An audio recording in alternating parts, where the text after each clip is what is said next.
como diz minha mestra, eu costuro mesmo é pra dentro, eu teço os meus fios inteiros. Seguimos na mañá de Radio Culleredo e os mércores nos dá por falar e poñelo punto en boca porque senón non deixamos ao ointe que faga outras cousas, nos poñemos a falar e seguimos porque teñen corda Raquel Crespo e Cristina Ramallo. Que tal? Moi bons días as dúas. Pois moi ben, como a sempre, como a todos os mércores, felices de estar aquí. E ademais hoxe máis corda que van a ter porque traen a unha invitada, bueno, xa habitual. Sí, poderíase decir que non sei destos, a terceira pata dunha, a cuarta, bueno, mamá. Hola, mamá. Hola. Que tal? Bien. Mamá alias Susana, Aca Susana, aquí presente con Susana nos. Crespo, para que non a coñeza, que Exacto, supoño que todo o mundo coñecerá. É a miña nai. Sí, señor. E hoxe toca o último mércores con mamá da tempada, que de feito dixen ao chegar aquí, o último mércores con mamá, e Fran, non me asustes, e digo, no, da tempada.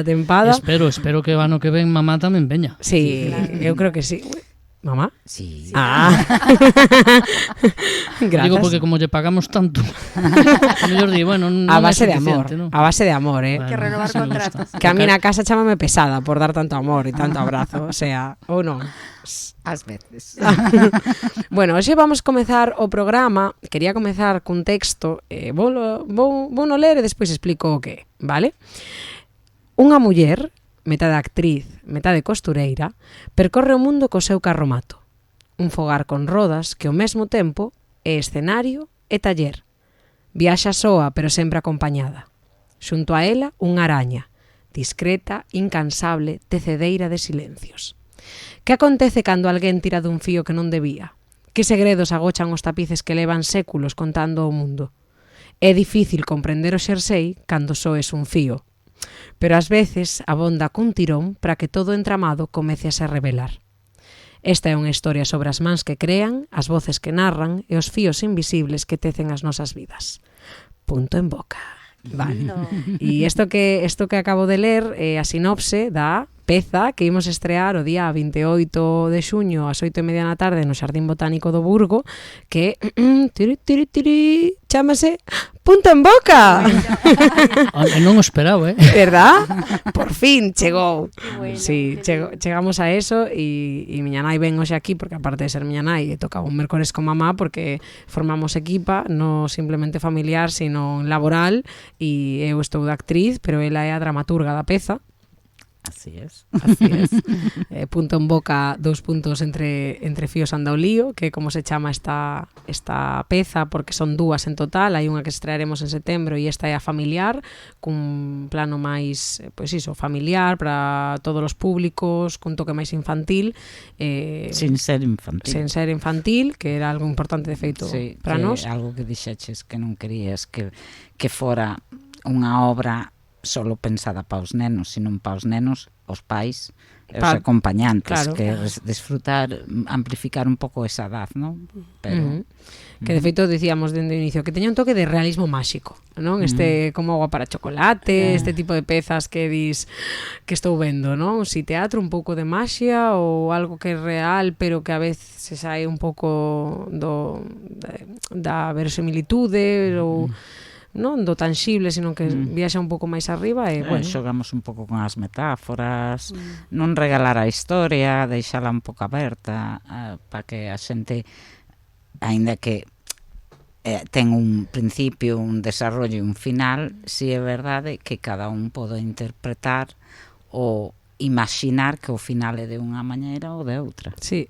E así andamos, estamos nas últimas semanas de ensaios, dando todo, aínda hoxe tivemos a última reunión sobre vestiario, porque cando colles un proxecto Tisoa, e de feito na peza na que imos falar de setembro falamos moito disto, é algo que recurrente que falamos aquí, que cando eres autónoma levas ti todo, absolutamente todo, hai momentos no proxecto no que, non, como unha avalancha de cousas e sempre pensas que xa tes todo controlado e cando pensas que tes todo controlado aparece algo novo, algo diferente, algo que ten que cambiar. Falamos dunha arte viva, non cambia e que non constante aquí agora e hai que cambiar, o sea, isto xa non funciona, outra cousa.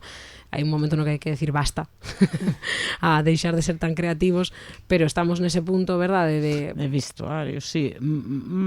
Sobre todo porque al escribir eu a obra, eu teño a costume, aínda que Raquel dentro do texto da obra fala precisamente diso de que ven primeiro a gallina ou o huevo, que ven primeiro o vestuario, a visualización estética, non, a plástica da obra ou a dramaturxia, que ven primeiro, non? Que visualizas primeiro? Que ocorre primeiro, claro.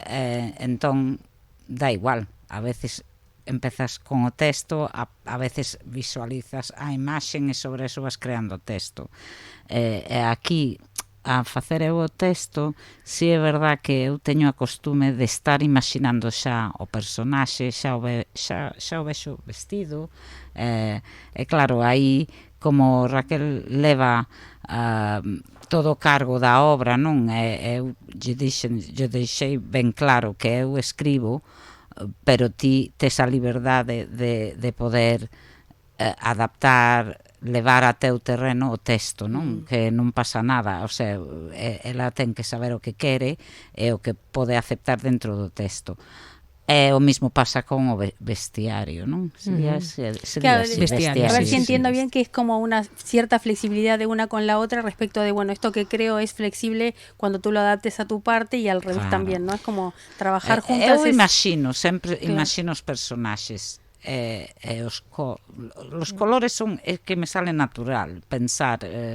Al escribir eu xa teño moi metido as imaxes na cabeza, pero claro, que non, algo que previamente xa tenía como de feito, ainda falábamos hoxe que o complicado do seu traballo neste caso é adaptar, o sea, é por encargo. Claro, é unha escritura é a diferenza. É unha dramaturgia por encargo, non é algo que me apetece escribir, hai unha frase hai unha palabra que se repite ás veces na peza que é inspiración. Claro. Non toco telas e a ver se me inspiro, busco pasa un pouco igual, non é algo que nacera dela, senón que neste caso naceu de min, eu expliquei todo o que quería, pero bueno, o que me coñece hai un orden de contar unha historia, hai cousas que tes que meter sí ou sí.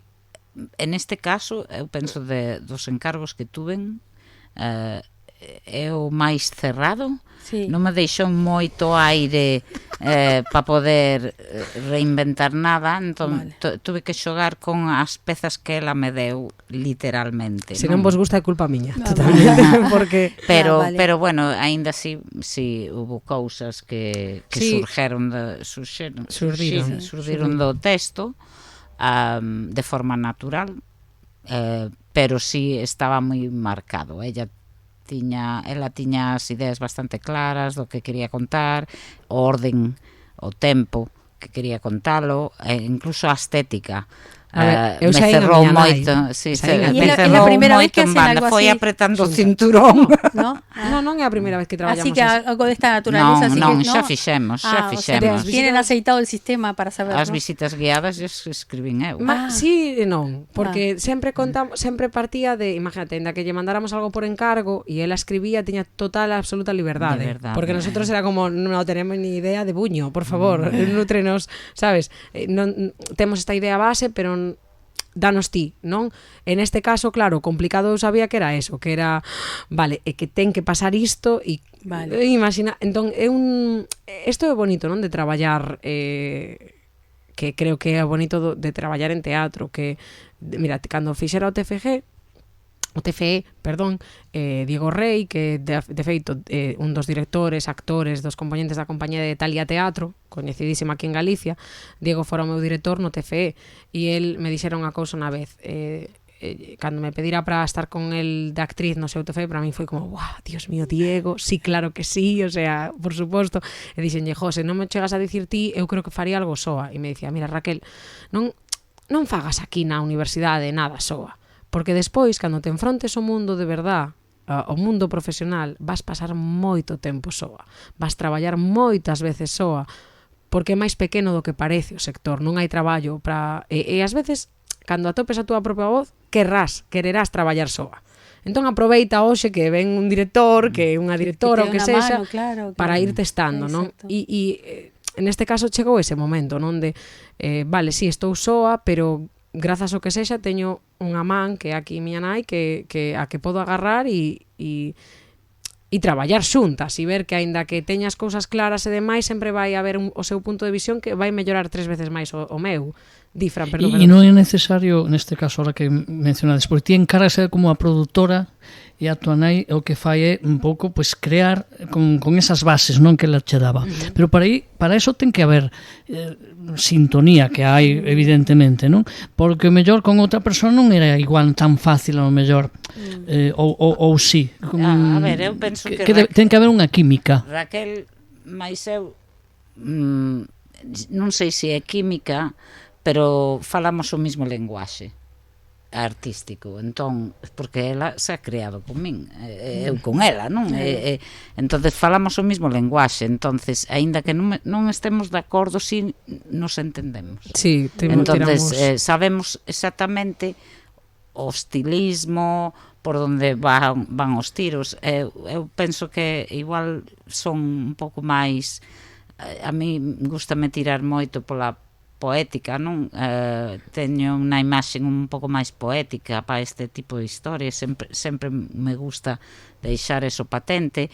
En este caso Raquel foi que compensa, eu vou pola poética, ela é máis pragmática, máis terrenal, sí. Entonces está ben encontrarnos no punto medio, porque igual eu boto a volar demais, sí, entonces ela tira para baixo, pero tamén eu non lle deixo que sea demasiado... Que se afunda de todo, non? Se funda de todo. Claro. A ver, eu sería máis digo, complicado con outro tipo con outra persoa que te pedira un encargo, sería máis complicado se non a coñeces tanto, sí, non? Si me ata tanto, sí. Tamén... Sí, atándome, eu traballei que eu fixen guión, traballei con Quique Peón, fixen eu a dramaturxia das obras dele, pero Quique sí que é verdade que me daba liberdade, o sea, el tiña un discurso, pero logo el permitíame contar a historia como escoitaba, non? Dicía, como queres contar ti? O che compraba ou non? Claro. Pero tiven a sorte que comprou. Sí, entón tamén cando estuve con as visitas guiadas, vos comprachedes todas as ideas, o sea, eu creo que simplemente en este caso partimos dun proxecto no que hai tanta historia e moitas entrevistas, hai un punto de respeto que, claro, que miña nai introduciuse máis tarde, no que era na parte creativa, pero eu levo tantos meses escoitando voces, tantas cosas, tantas ideas, tanto que de repente era como es que necesito que isto entre sí ou sí, claro. Porque cando escoitei esta historia prometíme a mí mesma que ia metela e agora cóstame moitísimo sair dai, no? E claro, grazas a traballos como da miña nai, de moitas dramaturgas e dramaturgos que temos, o sea, enfiar esas historias é posible. E aínda que despois nos teñamos a nosa propia linguaxe, porque tamén é algo positivo, eu creo que eu tiro moito pro teatro físico, entón esas partituras pois un pouco máis oníricas, que tal, pois imos xuntando co seu texto, imos atopando puntos medios, non? Pero ao final falábamos nesta peza falamos da mitoloxía grega, que forma parte da Aracne, do mito da Aracne, o sea, non é ningún spoiler, vale? Aparece unha araña no cartel. Entón, falamos do mito da Aracne e hai un momento no que, claro, ten este punto tamén de guía, no? De como é un familiar, ti non lle podes falar aos nenos de quen era Poseidón, porque os nenos dirán, pois non sei, alguén que poseía, sabes? Non, pero a importancia tamén de contar e narrar esas historias, non? Moitas veces escoito moita xente dicir, os nenos hoxe en día non teñen nin idea. Bueno, pois menos quejarse, máis ensinar, non? Máis educar niso. Pois a través do teatro como primitivo, de feito, como idea primitiva, que era comunicar ás persoas mensaxes, historias, ás veces castigar, etc.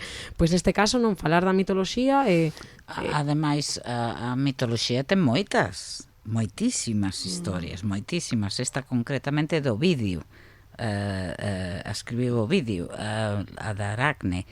Eu lin que o vídeo, cando escribiu a historia da Aracne, tamén hai parte da súa historia que a del tamén. Entonces, de alguna manera, a través de la historia de Aracne, tamén denunciaba un pouco lo que le estaba pasando a él, o lo que le había pasado, ¿no? Pero ten moitas historias. E eu penso que contar ya desde un público familiar tamén te obliga a hacer más sencillas esas historias que parece que son inalcanzables, mucho enredo, de dónde vienen y quién es este personaje, que tienen tantos personajes, tantas cosas que dices, uy, yo este rollo no me entero de nada.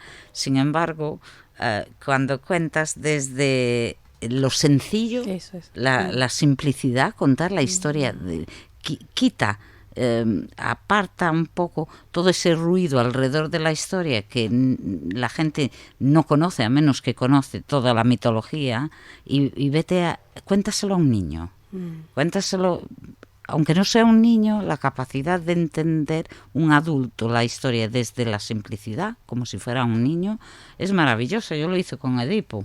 En el casting que hice de Edipo, conté la historia como si fuera, de hecho hice dibujos y todo, la conté súper sencillo y les encantó. Sí, para el caso es lo mismo, y estás hablando sin embargo de mitología, que hablándolo así, decir mitología así en alto suena como ¡oh, qué rollo! Sí, tal, no, la historia de Aracne es súper bonita y quitándole el ruido es muy sencilla, es que se cuenta de una manera súper sencilla, y después lo que tienen todas estas historias, por eso las escribían, el mensaje que hay detrás de la historia. Se conserva en la tradición oral, ¿no? Esto de lo que decían del realismo mágico. ¿Qué es lo que se conserva? Finalmente es esto, la historia. ¿Qué decimos cuando no decimos? Esto del silencio que decía también, lo que no dicen los hilos del silencio que guardan. Sí, aparte que los griegos, estas historias eran para educar al pueblo, para meterle miedo, para ordenar, ¿no? O sea, adoctrinarlos, y para de alguna forma que hubiese una obediencia, por el miedo a.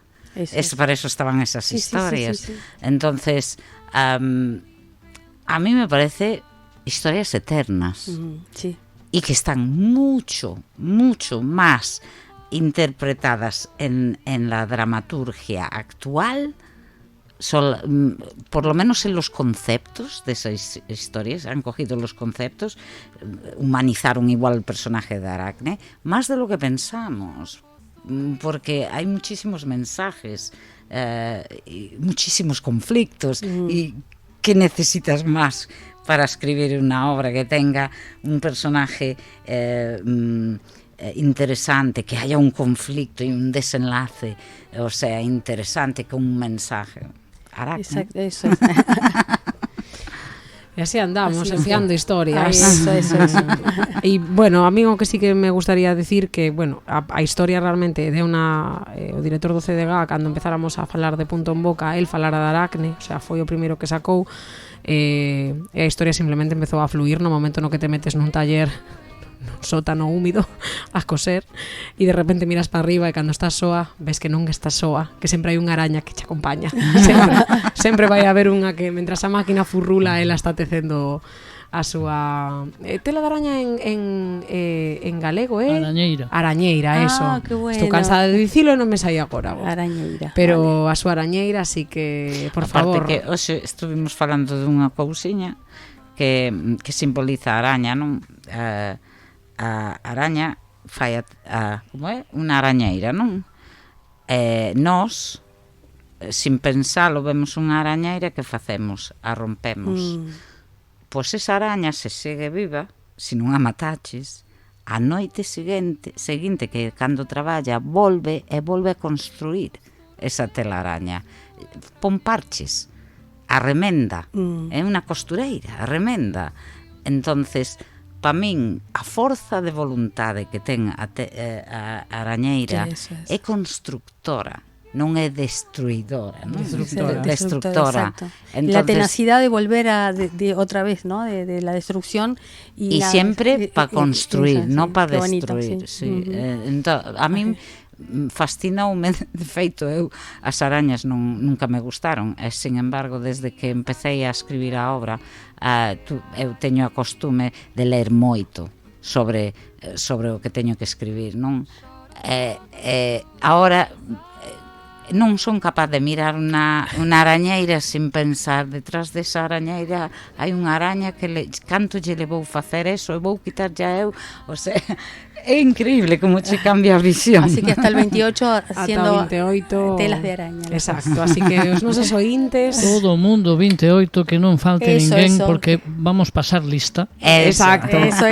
Hora? 8:30 no xardín. Lugar? Xardín Botánico do Burgo. É dicir, na casa. Na casa. En casita. Con todas as arañeiras. Con todas esas arañeiras e arañas que haberá por ali camiñando. Seguro que algún aparece. Pero ali están, como dixen eu, en su hábitat. Están en su hábitat. Susana Crespo, moitas gracias, mamá. Nada, gracias, a vos, un placer. Cristina Ramallo, gracias. Gracias a ti. Raquel Crespo, alá a traballar que queda menos. ¡Qué nervios, qué medo! Señoras, punto en boca. Punto en boca. Nos vemos. Hasta la próxima.